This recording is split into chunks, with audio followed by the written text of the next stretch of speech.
నమస్తే న్యూస్ 24 తెలుగుకు స్వాగతం. నా పేరు హరిప్రియ. ముందుగా వార్తల్లోని ముఖ్యాంశాలు ఇప్పుడు చూద్దాం. చిత్తూరు జిల్లా వీకోట మండలంలోకి కృష్ణమ్మ జలాలు తరలి వచ్చాయి. ఈ సందర్భంగా ఆంధ్రప్రదేశ్ రాష్ట్ర ముఖ్యమంత్రి నారా చంద్రబాబు నాయుడు ఇచ్చిన మాట నిలబెట్టుకున్నారని వీకోట మండల తెలుగుదేశం పార్టీ అధ్యక్షులు ఏఎం రఘునాథ్ అన్నారు.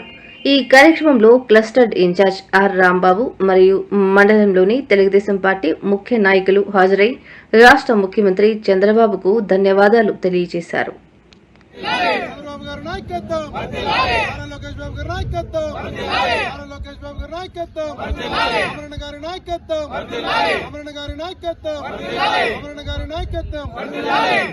అపర భగీరథుని ప్రయత్నం నెరవేరింది.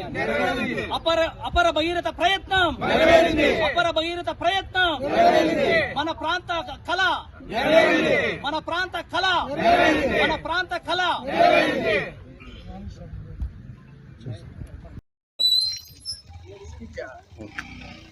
ఈరోజు ఆంధ్రనివా కాలువలో మా వీకోట మండలంలోకి నీళ్లు రావడం జరిగింది. ఈ సందర్భంగా ముఖ్యంగా కూడా చంద్రబాబు నాయుడు గారికి ప్రత్యేకంగా ధన్యవాదాలు తెలియజేయాలి. ఎందుకంటే ఎన్నో సంవత్సరాల నుండి పెండింగ్లో ఉన్న కాలువని 14 నుండి 19లో పూర్తి చేసి నీళ్లు వీకోట వరకు తెచ్చారు. కుటుంబం వరకు పోకుండా ఎలక్షన్ వచ్చేసి పెండింగ్ పడిపోయింది. మళ్ళీ గత ప్రభుత్వంలో అయితే వాళ్ళు ఊరికైనా నీళ్లు ట్రాక్టర్లో తెచ్చిపోయేసి జగన్మోహన్ రెడ్డిని వదిలేసినని చెప్పినారు. కానీ జనాలకంతా కూడా తెలుసు. కానీ ఈరోజు స్వచ్ఛందంగా లాస్ట్ మంత్ 16వ తేదీ నాడు శ్రీశైలం దగ్గర ఈ నీళ్ళని స్టార్ట్ చేసింది కూడా చంద్రబాబు నాయుడే. మళ్ళీ ఈ నెల 30వ తారీఖు కుప్పంకి చేరుతాయనే సందర్భంగా కుప్పంలో బహిరంగ సభ పెట్టి ఈ నీళ్లు అక్కడ కుప్పం చెరువులు నింపేదానికి చర్యలు తీసుకుంటారు. కాబట్టి చంద్రబాబు నాయుడికి ఎప్పుడూ కూడా ఈ ప్రాంత రైతులే కాదు, యావత్ రాయలసీమలో ఉండే ప్రతి ఒక్క ప్రజలు కూడా దీనికి స్వాగతిస్తున్నారు. ఆయనకి ఎప్పుడు కూడా రుణపడి ఉంటారని కూడా తెలియజేస్తున్నాం. ఎందుకంటే కరువు ప్రాంతం ఈరోజు చర్యలు తీసుకుంటాను కాబట్టి మన ఏరియాలో అయితే ఎక్కువ క్రాప్స్ మనం చేస్తాం కాబట్టి నీళ్లు సస్యశ్యామలంగా ఉండాలనే ఉద్దేశంతోనే చెరువులు కూడా నింపేదానికి కూడా ప్రతిపాదన పంపారు. కాబట్టి అన్ని చెరువులు నింపేస్తే నీళ్లు తాగేదానికి కానీ పశువులకు కానీ రైతులకు కానీ ఎటువంటి ఇదే లేకుండా ఉంటుంది, కరువే లేకుండా ఉంటుందని కూడా ఈరోజు మేమంతా కూడా చాలా గర్వపడుతున్నాం. రైతులు చంద్రబాబు నాయుడికి ఎప్పుడు కూడా రుణపడి ఉంటామని కూడా తెలియజేస్తున్నాం.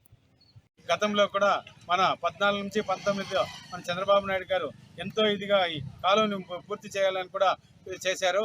మళ్ళీ ప్రభుత్వం మారుతానే గత ప్రభుత్వం వాళ్ళు ట్యాంకర్లో నీళ్లు ఇచ్చి మేమేమో కుప్పానికి నీళ్లు తెచ్చేసినామని ఆర్భాటం చేశారు. అప్పుడే మరుసటి రోజుకే వాళ్ళు క్రెయిన్లు పెట్టి ఆ గేట్లన్నీ ఎత్తుకొని పోతా అంటే కూడా జనాలందరూ కూడా పోయి కాలువలో పనుకొని ఫోటోలంతా కూడా తీసుకుంటారు.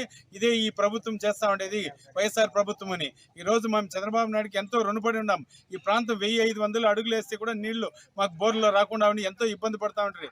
రైతులు కానీ తాగునీరు అంతా కూడా ఇబ్బంది పడతా ఉంటారు. ఇప్పుడు సప్లై ఛానల్ అన్ని కూడా ఈరోజు శాంక్షన్ చేసి అన్ని ఊర్లకు కూడా సప్లై ఛానల్ కూడా ఇస్తా ఉన్నారు.